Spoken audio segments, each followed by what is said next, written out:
Bom dia a todos, os que estão lá em casa a ouvir-nos ou em outros locais. Bom dia, Dr. Gaspar Ferreira. Um bom dia também para o Afonso, que está aqui a colaborar do ponto de vista técnico.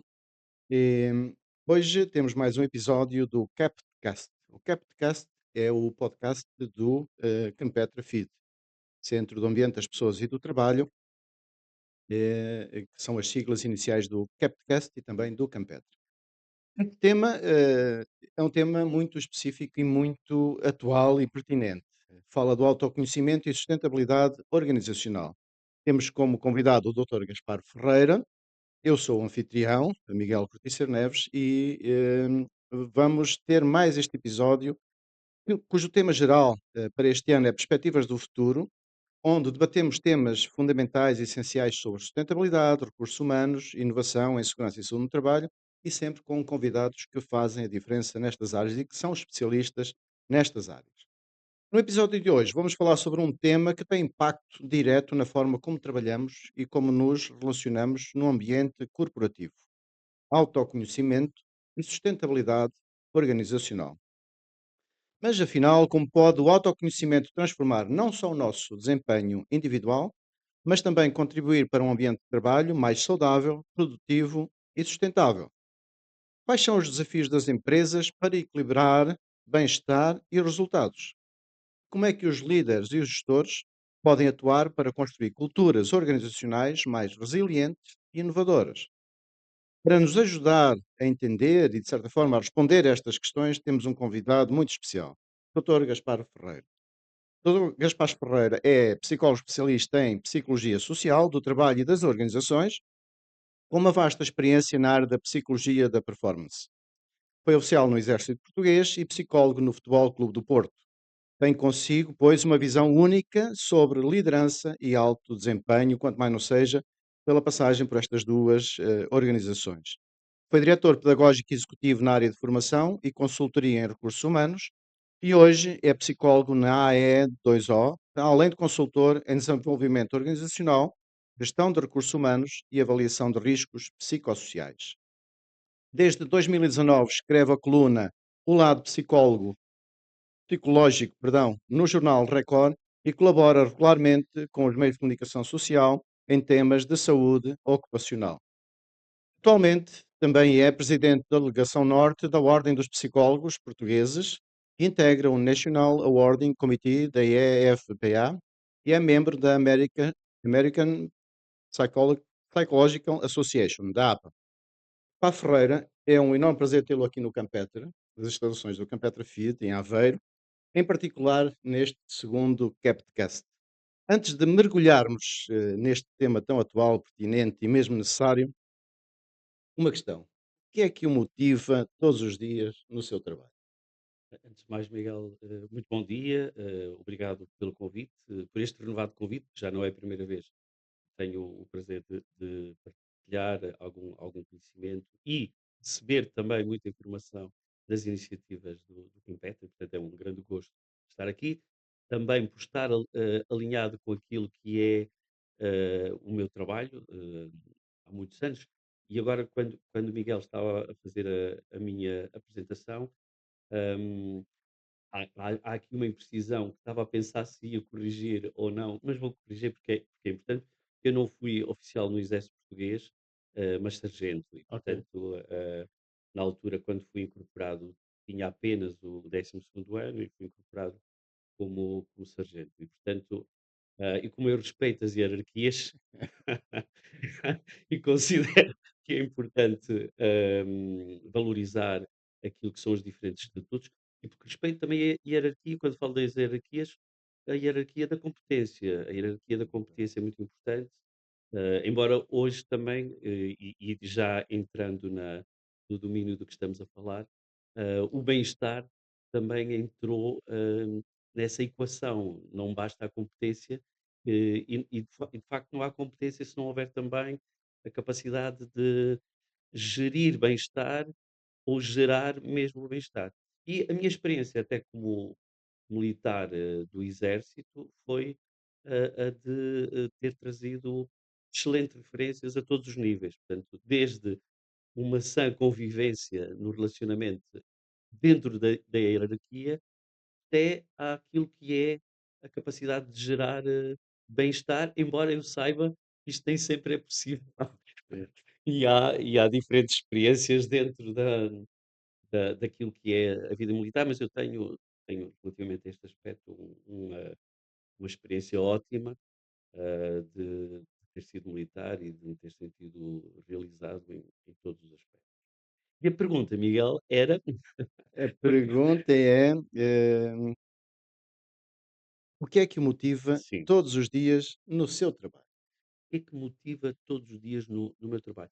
Há um aspecto, eu até vou desenvolver agora uma formação próxima semana em torno disso, que tem a ver com não só com a gestão da motivação, que é uma dimensão que eu me tornei eu fiz um esforço por me especializar, especializei-me na área da motivação intrínseca, mas ao longo dos anos e tenho partilhado muita informação e trabalhado de forma muito específica no autoconhecimento sobre a motivação intrínseca, mas nos últimos anos tenho também valorizado cada vez mais a dimensão da disciplina. Isto é, o que me motiva, é também muitas vezes solicitações, eh, desafios que outros me colocam e o corresponder a uma estrutura que é muito importante também para não só estar refém das minhas motivações, mas corresponder àquilo que os outros esperam de mim, que é algo muito importante. Portanto, aliás, há um conceito filosófico que nos diz que se eu só fizer aquilo que me motiva, sou escravo das minhas paixões e só é livre aquele que não faz o que quer. O que faz o que quer, no fundo, é escravo, das suas De motivações si mesmo. intrínsecas. E eu não discordo. Eu, muito daquilo que tenho vindo a trabalhar tem sido no sentido de tornar as pessoas mais conscientes de si. Já entramos no tema, Uhum. autoconhecimento, e tornar-nos conscientes de nós, ajudando as pessoas a fazer melhores escolhas. Ah, e no início da minha carreira, muito do que me pediam, e ainda hoje, é que mude comportamentos. E eu, tenho vindo regularmente a alterar aquilo que é a minha missão.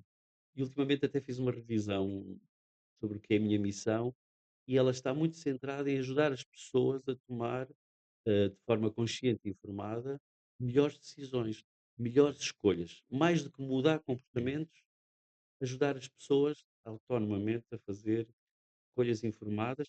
E no fundo é o papel dos psicólogos, que é não tomar decisões pelos clientes, pelas organizações, mas ajudá-los a, em consciência, com autoconhecimento, a tomar as decisões. Falou aí num aspecto que é a motivação intrínseca. Eh, Isso leva-me a um outro conceito, que é o conceito de satisfação dentro da organização. Concorda com aquela separação, com aquela que é a separação a motivação maioritariamente depende do indivíduo e a satisfação, o proporcionar satisfação no local de trabalho maioritariamente depende da organização onde essa pessoa está? Ou seja, a satisfação será um fator extrínseco maioritariamente à pessoa e a Uhum. motivação será um fator intrínseco à pessoa? Concorda com isso? Eh, os ambientes de trabalho podem conduzir à gratificação, isto é, à satisfação ou não das motivações intrínsecas. Por exemplo, eu tenho trabalhado muito com uma ferramenta que inclui, exploração e desenvolvimento do autoconhecimento, uma metodologia que é a metodologia do coaching. E no coaching, o que nós procuramos fazer, por um lado, através de ferramentas de diagnóstico, é, uma delas que costumo utilizar, é justamente a identificação das motivações intrínsecas. Eh, eu trabalho sobretudo com as vias intermédias, que é onde sinto que a ferramenta tem impacto. Já trabalhei com outro tipo de trabalhadores e é possível, mas depende da maturidade, depende dos níveis de exigência e tendo a ter melhores resultados com as FIAs intermédias. E quando avaliamos, quando se faz o perfil de motivações intrínsecas, identifica-se, por exemplo, nas FIAs intermédias, que algumas delas não têm uma das motivações intrínsecas que é um dos modelos que eu utilizo, que é o do Stephen Rees, que é poder. O que é esta dimensão do poder? A dimensão do poder é a necessidade de liderar, influenciar, chefiar, controlar. E esta motivação não se distribui de forma normal na população. Isto é, há pessoas que não gostam de liderar ou chefiar, não gostam nada, preferem servir, estar sob o comando, sob a lideração, sob liderança, sob coordenação, e há outras pessoas que, no extremo, querem controlar tudo. Vão ao extremo de querer ter câmaras, querer reportes, relatórios minuciosos, detalhados, muito frequentes, de saber tudo o que acontece na organização e com cada pessoa. Portanto, entre o querer ser coordenado, não querer chefiar e o querer controlar ao mínimo detalhe, portanto, há aqui uma amplitude muito grande e nas vias intermédias eu encontro chefias que não têm este desejo de liderar, portanto, eles não se sentem bem a chefiar, e encontro outros que estão claramente mais acima e que gostariam de assumir mais funções de coordenação. Como é que isto pode ser trabalhado? O que é, digamos, aconselhado é que, no caso dos trabalhadores que não têm, agora vou introduzir uma dimensão que está associada a essa variável, que é aqueles que não têm vontade de liderar têm que ser inoculados, têm que ser contagiados com ambição. Porque esta dimensão poder também se traduz em ambição.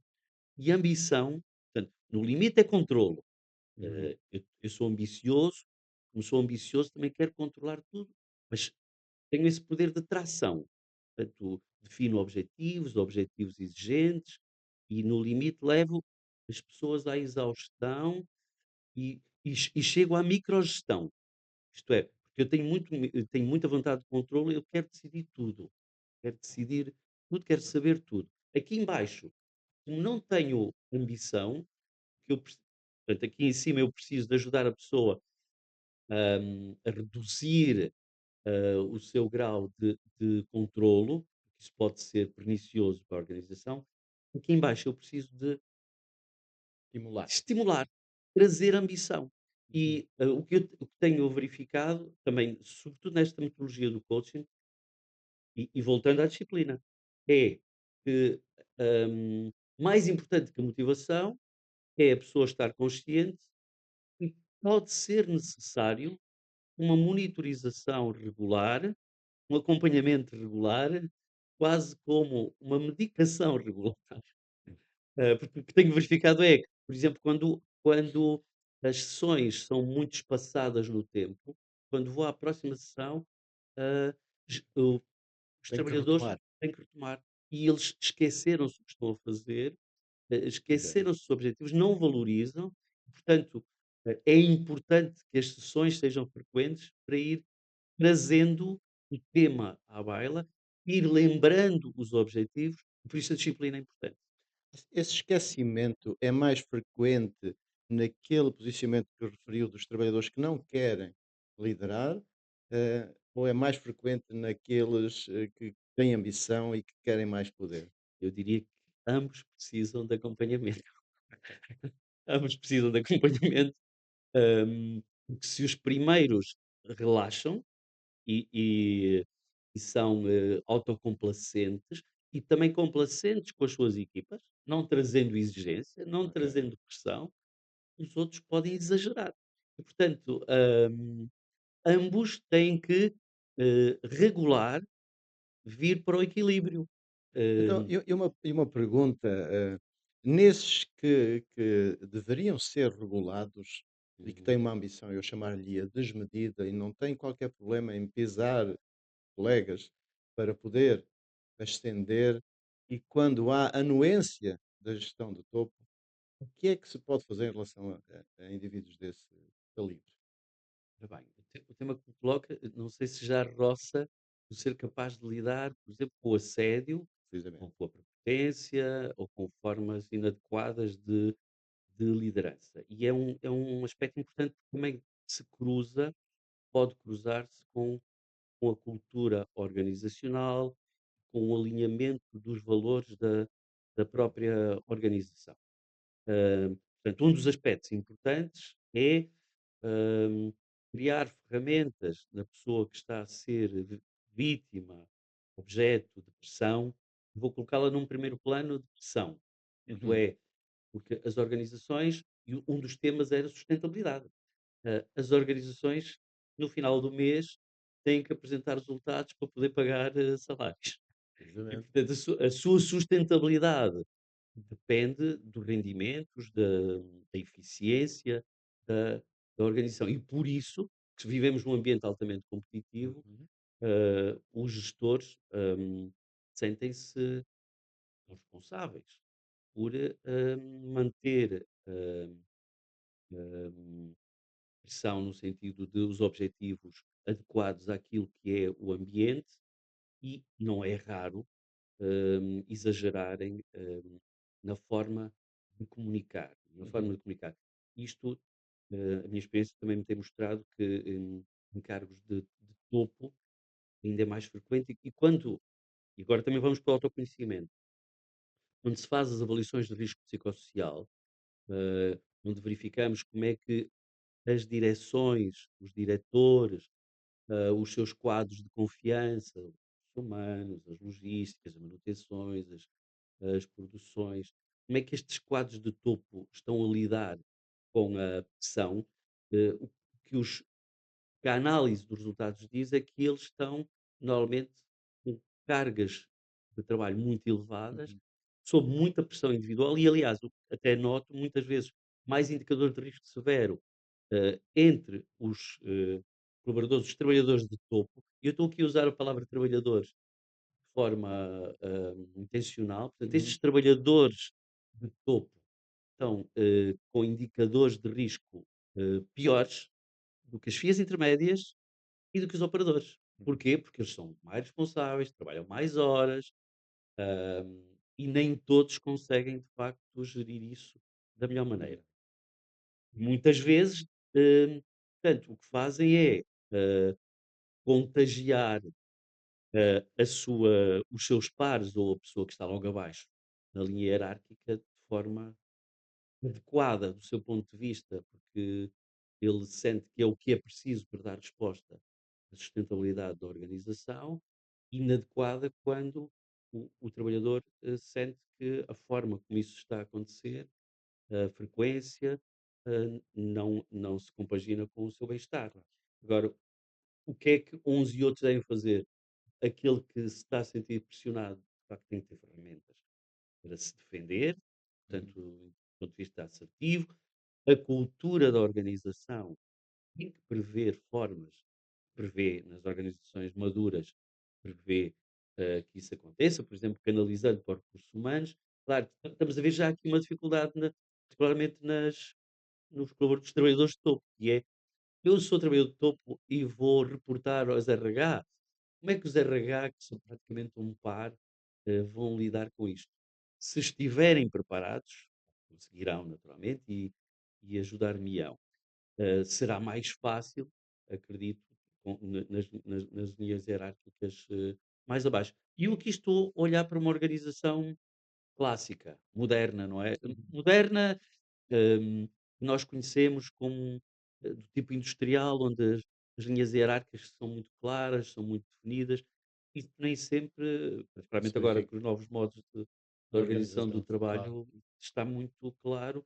E aliás, eu aqui há uns tempos vi um estudo sobre os trabalhadores os empresários das das pequenas e médias empresas, e eram os trabalhadores, eu vou colocá-los como trabalhadores, com mais stress comparativamente com todos os Exato. outros.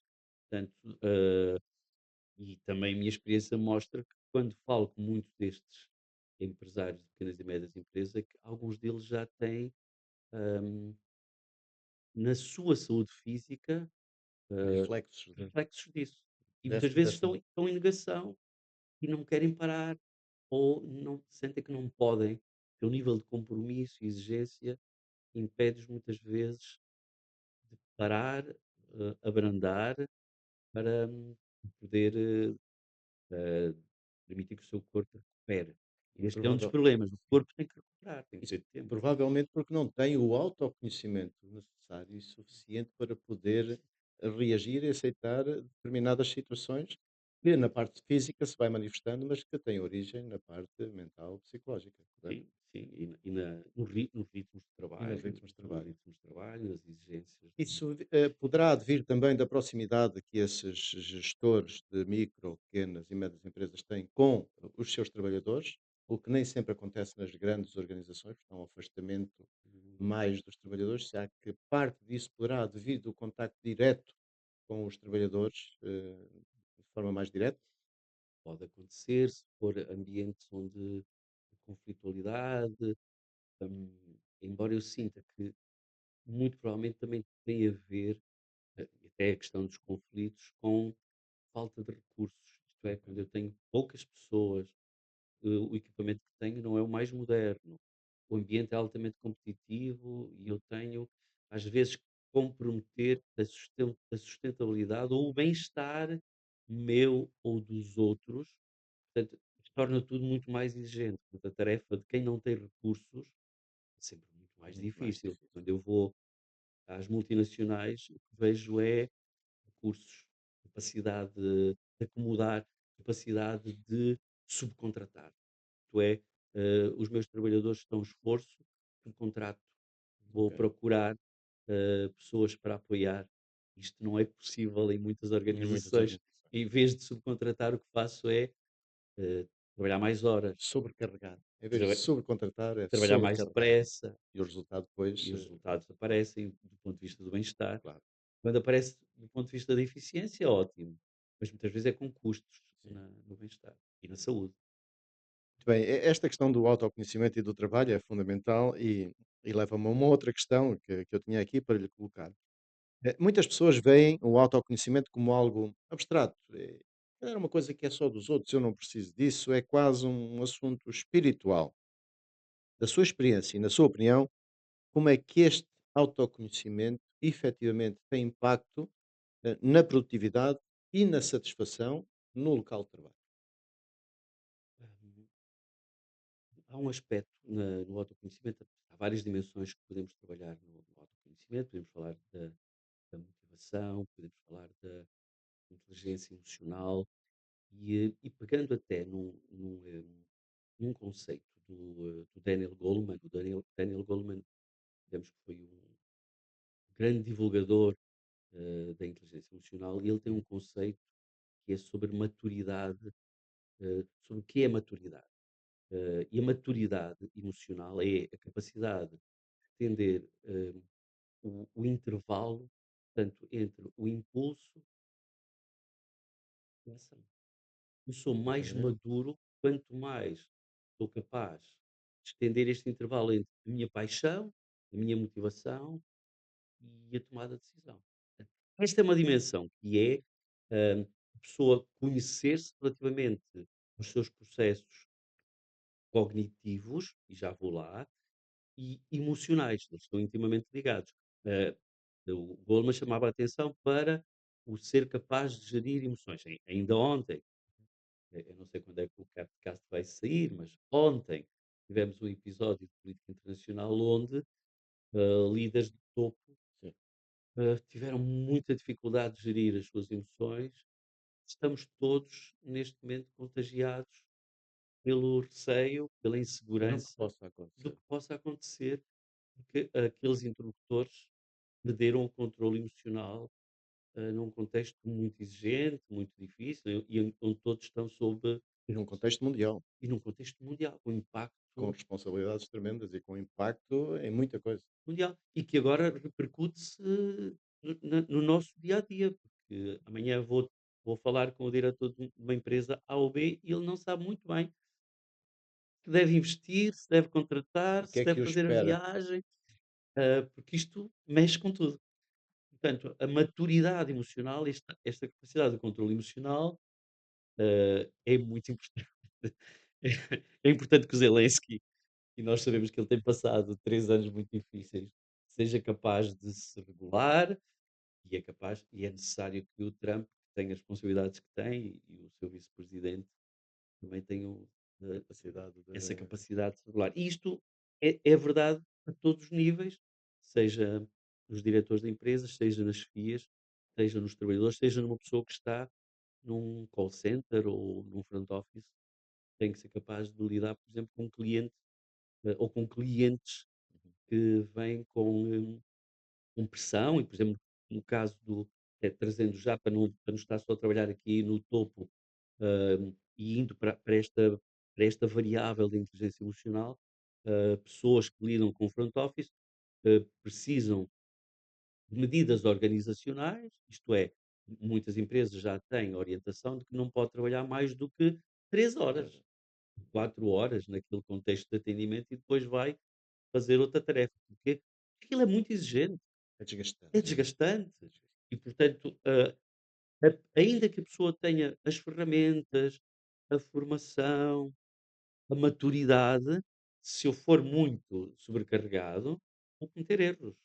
Eu também tenho aí uma dimensão na área do desporto. Nós sabemos que os treinadores, ah, e a maior boa parte dos golos ocorrem no final dos jogos. O que é que ocorre no final dos jogos? Os jogadores estão cansados. Há fadiga, cometem erros. Claro.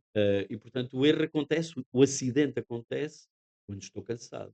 E o acidente acontece lá embaixo, no desporto, no final do jogo, no final do turno, ah, ou no início do jogo, que eu não estou focado, eu não estou preparado, eu não fiz os exercícios de aquecimento mental, foco mental ou de relaxamento, eu não estou na minha zona ótima de funcionamento, eu estou a trazer aqui uma dimensão do desporto que se trabalha com os atletas de alto desempenho, que é ajudá-los a entrar na sua zona ZOFI, zona ótima de funcionamento individual.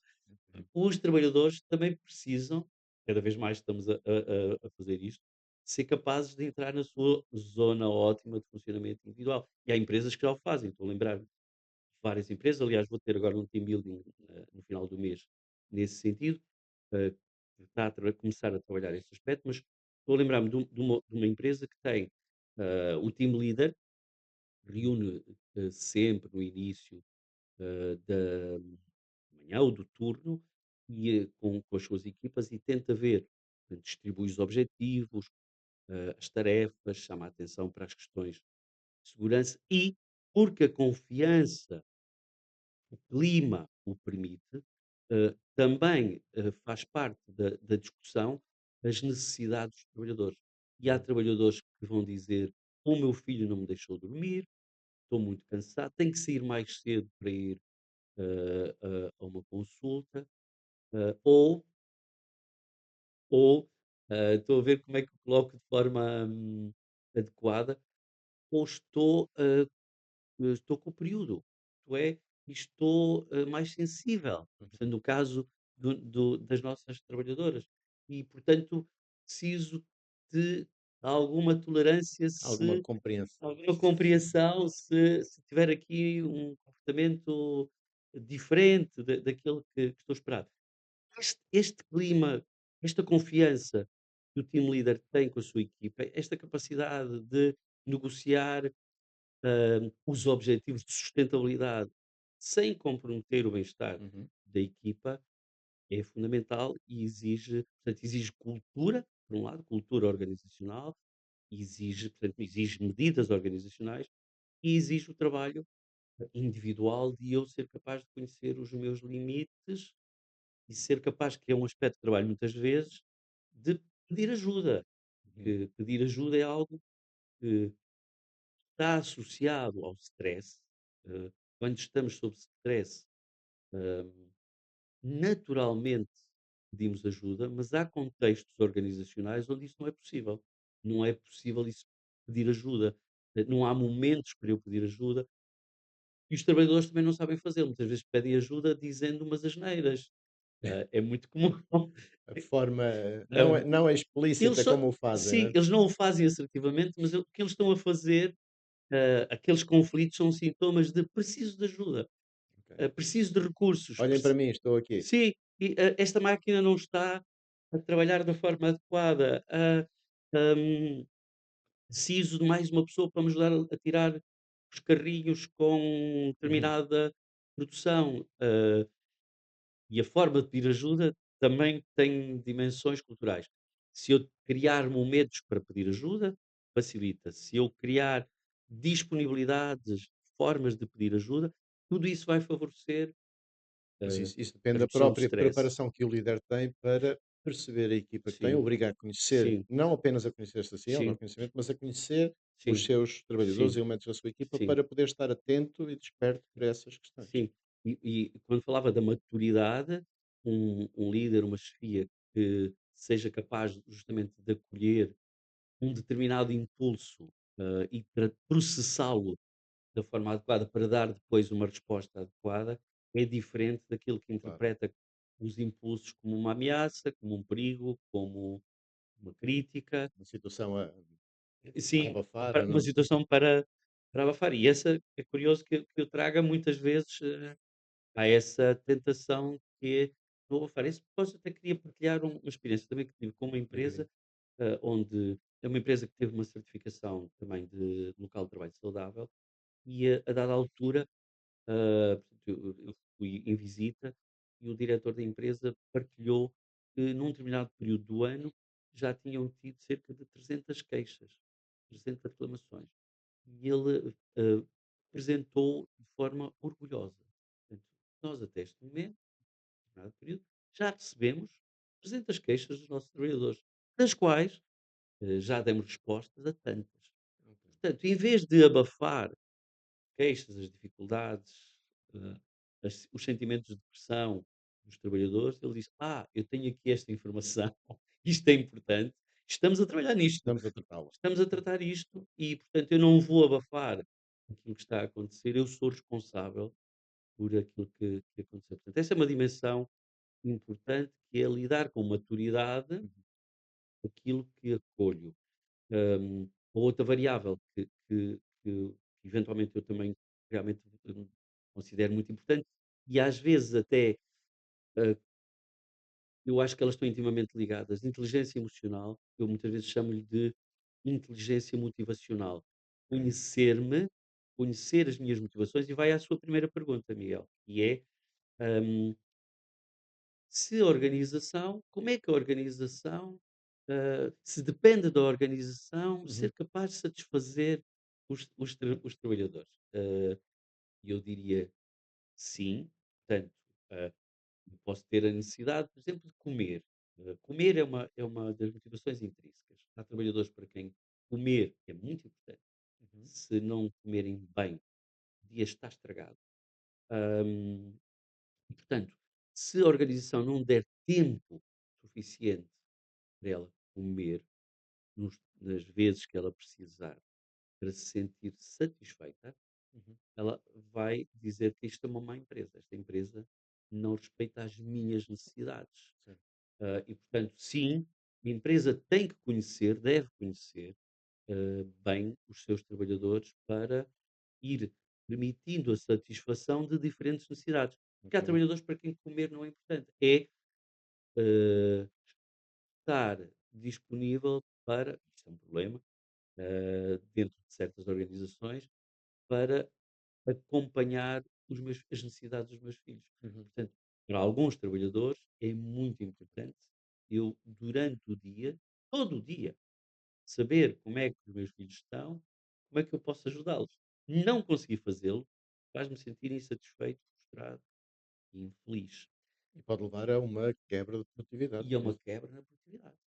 E é Sim. uma Do quebra na ponto de vista da empresa e da sim. organização, isso é muito importante. E isso é muito. Para além do Sim, bem-estar do próprio sim. trabalhador. A pessoa não está ali. Não está. A pessoa não Ok. está ali, a pessoa está a pensar, eh, em algo diferente, que a minha mãe precisava disto, ou o meu pai, ou os meus filhos, e vai cometer erros. E a sua produtividade vai ser prejudicada. Portanto, sim, a organização tem responsabilidades nisso e o trabalhador também tem responsabilidades em se regular, São repartidas as porque responsabilidades em a diferentes níveis. empresa não pode satisfazê-lo Não, em tudo que são as suas claro. motivações, naquele Claro. período, é impossível. Portanto, também tem que perceber que não cabe à empresa satisfazer todas as minhas necessidades, porque isso não é possível. Claro. Já aqui foi referido, trabalhou no Exército Português e no Futebol Clube do Porto. São 2 ambientes diferentes, mas de alta exigência, não é? O Futebol Clube do Porto, como o conhecemos, enquanto, instituição, enquanto organização ao mais alto nível, ao nível do desporto, e o Exército Português numa outra dimensão, numa outra perspectiva. Em que momentos é que percebeu e é que considera que o fator psicológico foi ou é determinante, para o desempenho, quer dos militares na questão, do exército em concreto, mas em qualquer outra organização do tipo, quer, no Futebol Clube do Porto. O fator psicológico aqui, Uhum. falou há pouco na preparação mental do Sim, jogador que não estava com foco. sim, sim. Eu, esta semana, estive a refletir sobre um episódio que vivi, na minha vida de militar. Foi por altura, da guerra na Bósnia. Nós tínhamos algumas tropas lá, já não tenho presente em que funções, mas sei que houve, eh, perdemos homens, houve ali um período onde Uhum, morreram alguns militares nossos e, a dada altura, na minha unidade, alguém decidiu brincar com isso e fez passar uma informação de que um conjunto de militares tinham sido nomeados para ir para a Bósnia. Portanto, tinham sido destacados, já não me lembro como uhum, é que foi redigido, mas foi redigido no sentido de passar, a informação que um conjunto de pessoas iam ser destacadas para a Bósnia. E eu lembro-me, eu também estava na lista, e eu lembro-me de, que alguns dos meus colegas, reagiram de forma, hã as reações foram muito diferentes. Alguns, e lembro-me disto, andavam a chorar pelos cantos, com medo do que lhes ia acontecer, porque não uhum, queriam ir, porque uhum. tinha havido mortes, o Claro, ambiente claro. Pesado. estava pesado, e outros assumiram aquilo com o que era a Uma missão missão. do militar, que é a missão que me confiaram e, portanto, hum, isto é o que se espera do militar. E aí entronca realmente a questão da preparação, não é? A questão do alinhamento, a questão dos valores, hã, e a preparação é muito importante. O que eu ali Uhum, notei foi que militares mais preparados encararam, aquilo como a sua responsabilidade, os militares menos preparados, sentiram que aquilo estava e não alinhados, no fundo, com aquilo que era a missão, do exército, não estavam preparados e mostraram na forma como reagiram. Afinal era só uma brincadeira de mau gosto, mas para mim foi um momento que me alertou de facto para a importância da preparação, pode ter de ser longa. uhum. E Do e alinhamento em termos individual com o alinhamento da cultura da organização, sim, sim, dos valores da organização e dos sim, valores pessoais. Este sim, alinhamento é fundamental e o fator psicológico é aí, fundamental. muito bem. E até uma outra dimensão que também está muito ligada à motivação intrínseca, que é o sentido de propósito, e a capacidade de sacrifício. Nós sabemos, aqui há uns tempos fui a uma palestra do João Garcia, alpinista, Sim. e, que me marcou profundamente. E o João Garcia, explicou-nos, portanto, ele mostrou-nos as fotografias da mão dele, e ele perdeu vários dedos, da mão e dos pés, eh, e ele continua a escalar montanhas. Portanto, ele não deixou de continuar a fazer aquilo que gosta, por ter perdido, partes do seu corpo. E, isto tem a ver, com, propósito. Porque é que ele faz aquilo? Porque é que aquilo é importante? Eh, e nós sabemos que o João Garcia fala o que de facto gosta na sua ligação com a natureza, o desafio que lhe é colocado, esse, atingir esses objetivos de topo, literalmente, não é? Uhum. De Satisfação. satisfação, e onde o que interessa, portanto, o sacrifício não importa, porque está focado onde vai chegar, embora durante a palestra ele tinha partilhado algo também que me deixou muito impressionado, que é os alpinistas sobem para uma cota, e têm que descer sempre a seguir para uma cota inferior, por questões de natureza de adaptação Uhum. fisiológica. Isso, hã, também me deixou muito impressionado, até na relação com aquilo que é a vida das organizações. E quando nós vamos a organizações, de facto, nós vemos que há dias bons, há dias maus, dias péssimos. E no fundo, as organizações não convivem sempre com uma linha, porque no fundo esta linha, se olharmos para aqueles dispositivos médicos, a linha que está sempre horizontal normalmente corresponde à perda da vida, não é? Portanto, o que é normal é picos, que no fundo é os batimentos cardíacos, estamos ali e temos momentos bons, menos bons, e o João Garcia traz justamente esta ideia que é: eu subo, pá, mas depois para atingir o outro topo, Eu primeiro tenho ainda tenho que tenho descer. que estabilizar, Sim, um e passo atrás para dar 2 à frente, exatamente.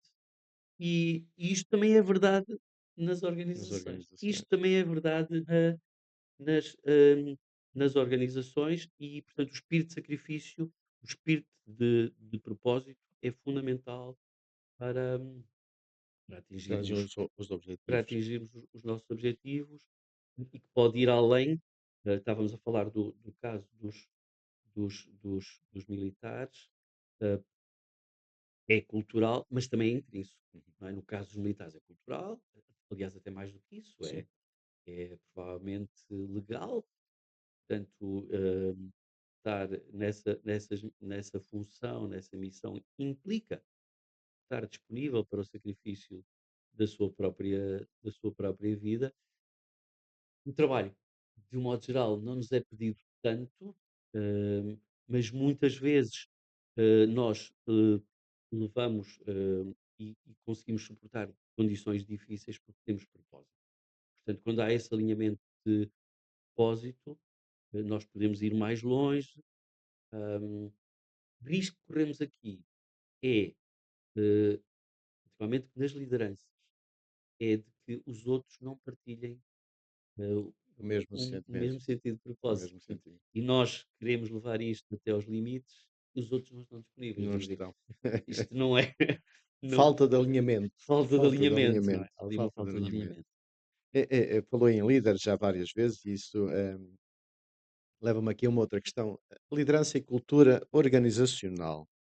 O líder de hoje precisa ser um psicólogo informal?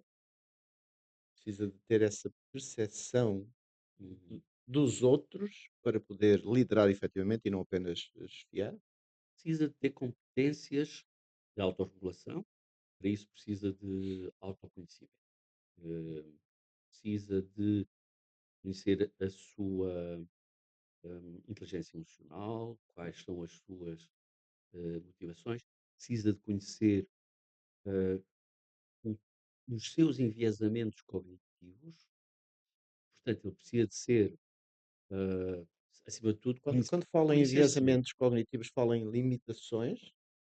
Sim, são limitações e adaptações. Há um grande autor, ou 2 até, receberam o prémio Nobel, que é o Daniel Kahneman e o Richard Thaler, tem um livro muito conhecido que é Pensar Rápido, Agir Depressa, não tenho presente exatamente, mas Uhum, é um best-seller. E o que é que estes autores, nos mostraram? Mostraram que, hum, nós temos um conjunto de processos mentais que nos levam que é necessário, tomar decisões rápidas e para uhum. isso generalizamos, decidimos porque é mais fácil, pela se eu tiver três 3 hipóteses, se eu tiver um dilema de 3 hipóteses ou 2 hipóteses, eu, vou para o dilema de 2 hipóteses. E é por isso, por exemplo, naquilo que é até, eh, na nossa governança pública, que tem sido muito influenciada por estes modelos do Thaler e do Kahneman, que há um exemplo do livro do Kahneman, que que aparece lá, que é Portugal aparece no livro como um dos exemplos, em que nós somos líderes na doação de órgãos, porque é que somos líderes na doação de órgãos? Porque o processo de doação de órgãos facilitado. Isto é quase por omissão. Se não disser nada, Ok, doa. ok. Ah, portanto, e porquê é que isto é importante? Porque parte daquilo que as organizações podem fazer, por um lado, é facilitar as tomadas de decisão aos clientes, aos trabalhadores, e estamos a ver que isto tem impactos.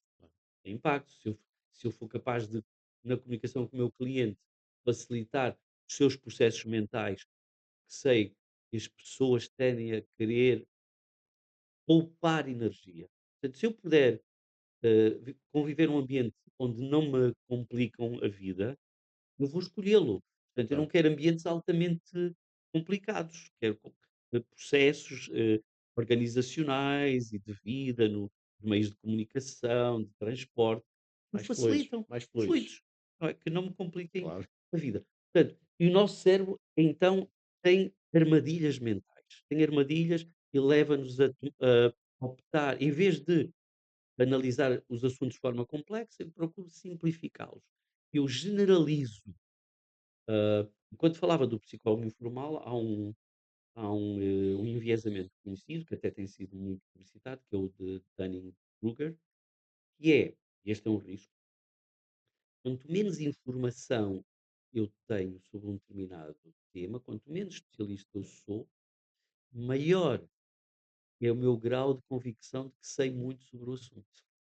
Portanto, se eu não souber nada sobre o assunto, emito imensas é, opiniões definitivas, é, categóricas sobre o assunto. O especialista tem dúvidas claro. e vai ao detalhe. Já analisa esta, aquela, a outra, para Sim, poder. sim. O especialista faz perguntas, não é? Eu quando vou ao mecânico, o meu mecânico, que é um especialista, mete lá o computador e vai ver, com o computador, vai fazer muitas perguntas ao carro e diz: "O seu problema é este", mas faz muitas perguntas. Ele não parte do princípio, só porque olha para o carro, que tem este problema, ou tem aquele problema. Ele faz um exame, um diagnóstico minucioso e depois vai ver se tem as ferramentas, se tem as peças, que peças é que pode ter e até vai negociar comigo. Temos estas opções, e eu estou-lhe Claro, a dizer tudo isto porque tudo isto é importante. certo, Tudo isto é importante e quando isto não acontece, nós não gostamos, dizemos: "Não fez o diagnóstico, o médico não me fez as perguntas, não me fez os exames, só olhou para mim e disse-me que eu tenho este problema", e digo: "Mas porquê?". Não negociou comigo ou não negocia comigo o tratamento, tudo isto importa. Portanto, se deve ser psicólogo informal, naturalmente deve ter as ferramentas de autoconhecimento, deve conhecer os seus enviesamentos, deve, na na medida do possível, por exemplo, no caso das motivações, saber se tem algumas tendências particulares. Tenho tendência para ser controlador, tenho tendência para hum, não ser exigente, só pegando nesta. Ou eu já tive um problema numa organização, tive que lidar com 2 FIAs, 2 engenheiros, que chegaram a vias de facto, fisicamente, dentro da organização, porque, eram 2 pessoas muito importantes dentro da organização, estavam em setores estratégicos, mas vou dar um exemplo, um de facto saía cedo, saía até muitas vezes antes da hora, e o outro ficava até muito tarde. E havia outros pontos de dissensão, digamos. Depois eu apliquei-lhes um questionário de análise motivacional e eles eram muito diferentes, eram pessoas muito diferentes. Hã, e que eram muito diferentes, mas estavam sempre em conflito. E o trabalho ali foi ajudá-los a conhecerem-se e na relação um com o outro perceberem o que é que gerava momentos de maior tensão. Um dos momentos de maior tensão era este, de tu sais muito cedo, uhum, eu fico aqui muito tarde. Um acusava o outro de sair muito cedo. O outro dizia que tu eh, ficas até muito tarde, não tens família, não é? Este desvalorizava e dizia a sustentabilidade aqui é o mais importante e não valorizava a família. o outro, a família, era prioritário. Este conhecimento dos meus enviesamentos cognitivos, motivacionais, é o que me permite depois fazer a minha autogestão, mas também a gestão com os outros. Portanto, Claro. sim, tem que se conhecer bem. hum, Deve ser um psicólogo informal. Hã, Penso que naquilo que são, aspectos, técnicos, deve recorrer a psicólogos. Há há pouco tempo, também aqui ligando à minha atividade no desporto, fiz um artigo onde falei sobre, hum, muitas vezes depois dos jogos nós temos que refletir, e muitas vezes até era confrontado com os jornalistas: o que é que acha que como é que vai evoluir a situação deste trabalhador, deste jogador que falhou um penalti ou que não foi convocado?" Hum, São aspectos, relevantes, e que, eu não posso naturalmente discutir casos em concreto, portanto eu nunca dava respostas em concreto sobre o caso, porque há aqui uma questão de dimensão ética. Mas Uhum, depois, em torno destas perguntas, cheguei a um tópico que é: como é que o que é que nós podemos aproveitar depois de termos um erro, um acidente, um uhum, episódio menos adequado? E há uma estratégia que é a introspeção. Isto é, cada pessoa, o mínimo que vai fazer é refletir, psicólogo informal, eu vou claro. refletir. O que é que nós sabemos hoje sobre a introspeção? É que ela é mais eficaz quando é mediada. Isto é, quando um Ok. profissional apoia essa introspeção. Porquê?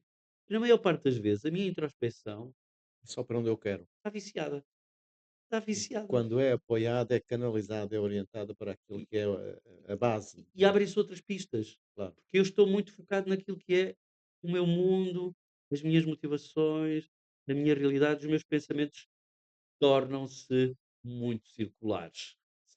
Então é muito o crescimento pessoal Uhum, é potenciado. Aliás, claro. eh, naturalmente a introspeção é importante, mas ele é eficaz e eficiente se for mediado. Se tivermos alguém que nos ajuda a refletir sobre aquilo, nos questiona, e aí há crescimento, Certo. aí há desenvolvimento. Individualmente nem sempre isso acontece, não Não é? acontece. Aliás, até há uns estudos Estamos muito. viciados, como referiu, Sim, e bem. sim. Há uns estudos muito interessantes que dizem, por exemplo, no caso dos traumas, eh, e até situações pessoais, eh, e aqui podia trazer lutos, podia trazer divórcios, que as mulheres, o sexo feminino, tende a aproveitar crescendo Hum, pessoalmente. Porque é que o faz? Eh, Pede apoio, eh, na família, vai a profissionais, e muitas vezes entre o sexo masculino isso não se é verifica. digerido individualmente. Portanto, com dor, sem partilha, sem crescimento. Portanto, depois vamos repetir os mesmos erros. Portanto, o autoconhecimento é fundamental do Fundamental. ponto de vista profissional, mas depois também ter reflexos no plano pessoal. Uma outra questão, e há pouco falou também na sustentabilidade e da importância da liderança e do autoconhecimento para isso. Se tivesse que dar conselhos práticos para empresas que querem construir ou hum, fomentar ou ampliar a sua cultura organizacional mais saudável e sustentável, esses conselhos poderiam passar por quê? Por exemplo, Hum. Hum, Estou aqui a tentar filtrar também alguns episódios. Estou a recordar-me um episódio de alguém que há algum tempo já me abordou, no sentido de obter uma certificação. E precisava de uma certificação rápida. Uma certificação nestas áreas dos ambientes, felizes e uhum, saudáveis. E o argumento era que a organização já tem práticas saudáveis, tem um ambiente excelente, há muitas iniciativas, para promover a felicidade no local de trabalho, há dia da pipoca, há uma sala de relaxamento, há meditação.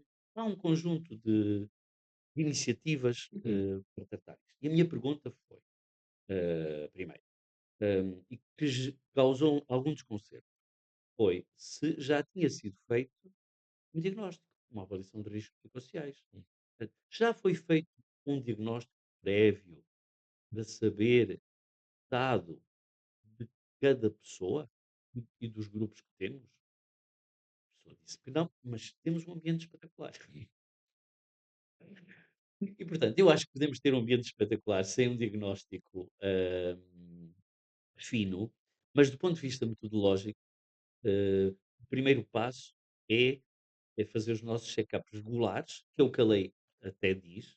A lei diz que temos que fazer as avaliações, as nossas verificações da organização periódica, Uhum. regular, e portanto vamos tentar ver, fazendo uma avaliação de riscos psicossociais com profissionais devidamente preparados, com empresas que também têm estes cuidados, e esse é o primeiro passo. Voltando à analogia do médico, eu fico desconfortável quando o médico me prescreve algo sem me fazer Sem perguntar, perguntas, claro. sem me mandar fazer análise. Eu fico, pá, não me ligou nenhuma. Tá? Portanto, esse é o primeiro aspecto. E ele é muito importante, depois vai afetar tudo o resto. Uhum. Portanto, se o meu problema é uma tuberculose, é diferente de um cancro Claro. ou de um processo de stress. São situações diferentes, os tratamentos são diferentes. E há, mesmo dentro das organizações, isso é muito claro, quando nós segmentamos a avaliação de riscos, vemos que o estado de saúde da manutenção é diferente da logística, da área comercial ou da produção. São setores diferentes, Setores experiências diferentes. diferentes, vivências diferentes, tudo Sim, isso. E isso tem que ser forçosamente segmentado, então. sim. Não se pode tratar a organização como um todo aqui ir às diferentes componentes da organização. Sim, claramente. Eu posso Ok. tratar a organização como um todo. Pois, tenho que ver como é que estão, os meus trabalhadores da área comercial. Setor crítico, normalmente precisam de ajuda. Ok. Como é que estão os da logística? Setor crítico. Normalmente altamente pressionados por várias fontes de stress e de pressão. Como é que estão os meus dirigentes de topo que estão a tomar decisões que afetam toda a organização? O crítico. Quem é que costuma não fazer as avaliações de risco? Eh, o topo. O Ah, topo não faz. Eu tenho, um exemplo, que não é um exemplo consensual, para mim é um exemplo, que é o do Belmiro Azevedo, aqui há muitos anos li um livro do Belmiro Azevedo, e ele no livro relatava, todos os anos submetia a uma avaliação física e psicológica, para saber se estava em condições para assumir responsabilidades na sua para organização, continuar a gerir efetivamente. de forma lúcida, de forma lúcida, plena. Não são todos que fazem isso. Pois não, pois não. Portanto, o diagnóstico é muito importante. Estamos aqui a ver que depois vão aparecer, resultados diferentes. Aqui tem que haver alguns cuidados, também não se pode segmentar, de tal maneira que isto, crie dificuldades na confidencialidade. Portanto, tem que ser grupos no mínimo de 8 a 9 pessoas, para que a informação partilhada com a empresa, proteja, os trabalhadores. Portanto, esse é o primeiro cuidado, um bom diagnóstico. Depois do diagnóstico, um plano. Tem que haver um plano com medidas da organização. A organização tem que mudar Uhum. algumas coisas, tem que tem que tomar algumas decisões. Às vezes tem que dar formação, às vezes já tive situações onde despediram pessoas.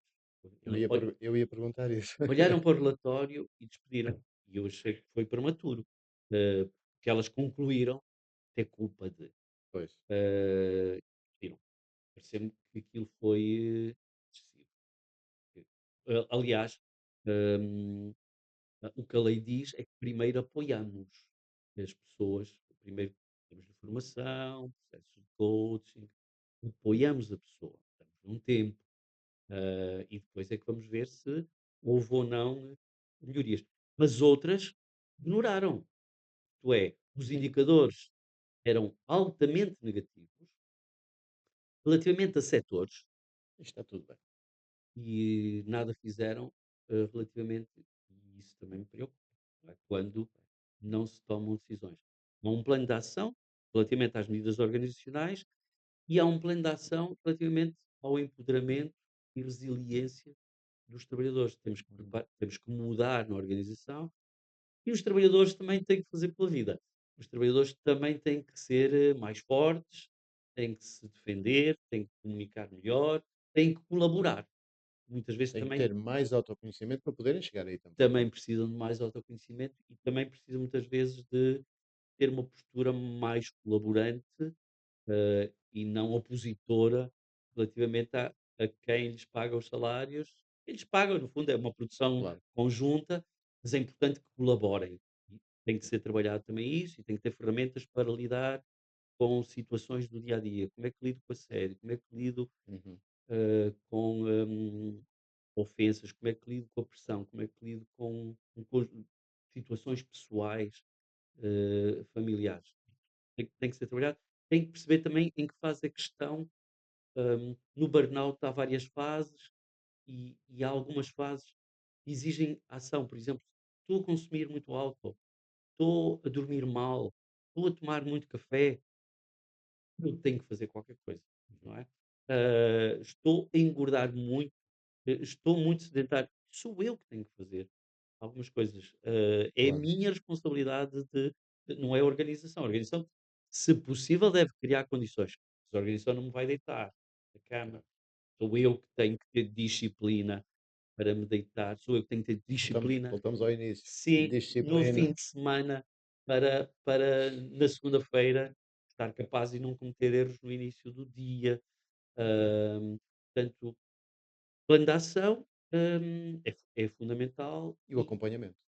o desencadeamento e a avaliação regular da e ainda um outro aspecto que é para, as pessoas que já estão em dificuldade, deve haver medidas, de apoio, ou pelo menos a informação de como é que os trabalhadores, o que é que devem fazer se tiverem determinados sintomas, se sentirem de determinada maneira, portanto, ter, a indicação do médico de trabalho, do psicólogo, se a organização já tiver estrutura para ter psicólogo, ter muitas vezes, um seguro de saúde que permite de forma confidencial recorrer a esse apoio.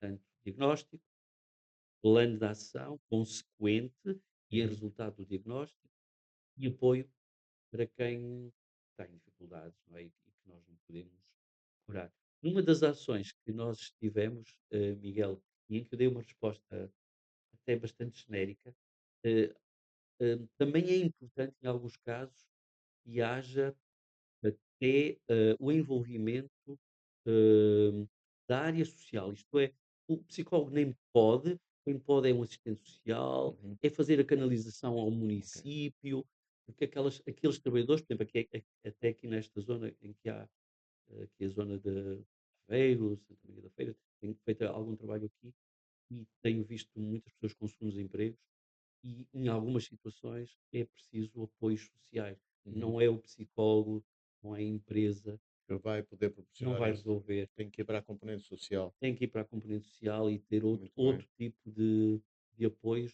que não está nas mãos nem da empresa, nem da. Embora muitas empresas até assumam isso, fazem empréstimos, ajudam os Os trabalhadores num trabalhadores. conjunto de situações, podem, que têm recursos. Quando não é possível, é importante canalizar para quem nós, enquanto sociedade, já canalizamos recursos para ajudar as pessoas naquelas situações.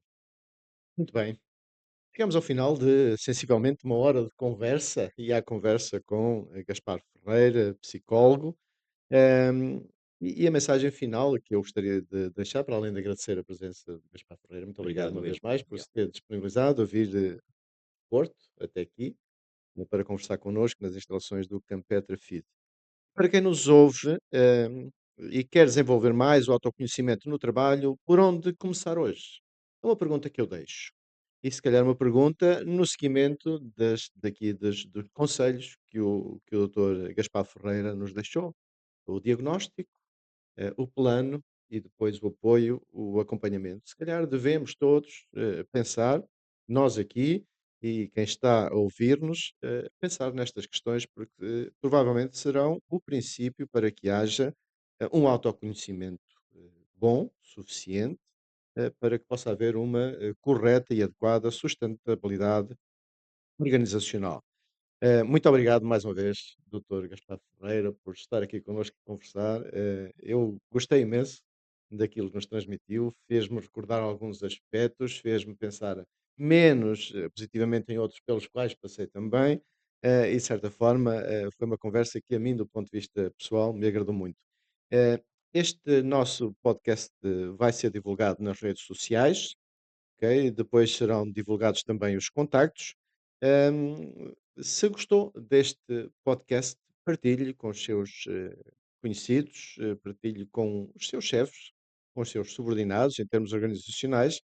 Siga o CapTcast, que é o podcast do Campetra Feed, e deixe-nos dicas, sugestões para outros CapTcast que nós possamos executar dentro deste âmbito do futuro do trabalho sustentável, realizado por pessoas. Ficamos por aqui, obrigado mais uma vez, e lá em casa, vão ficando connosco e obrigado por estarem por aqui também. Obrigado. Obrigado. Bom Muito dia, obrigado. obrigado.